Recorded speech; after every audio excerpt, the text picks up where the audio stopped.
بسم اللہ الرحمن الرحیم۔ قال النبی صلی اللہ علیہ وسلم الانات من اللہ والعجلۃ من الشیطان۔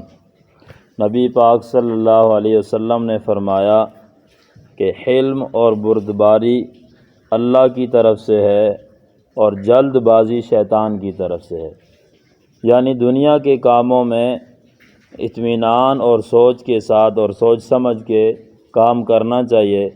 جلد بازی شیطان کی طرف سے ہوتی ہے، اس میں نقصان ہو سکتا ہے، لیکن جو دین کے کام ہیں وہاں جلدی کرنی چاہیے۔ وَيُسَارِعُونَ فِي الْخَيْرَاتِ، وہ نیکی کے کاموں میں جلدی کرتے ہیں۔ ملا علی قاری رحمۃ اللہ علیہ نے لکھا ہے کہ نیکی کا کام اور عبادت شروع کرنے میں تو جلدی کرنی چاہیے، لیکن شروع کرنے کے بعد پھر جلدی نہیں کرنی چاہیے۔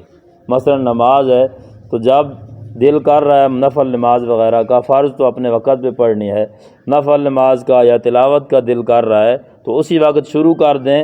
شروع کرنے کے بعد پھر جلدی نہ کریں، پھر اطمینان کے ساتھ اور سکون کے ساتھ اخلاص کے ساتھ پڑھیں۔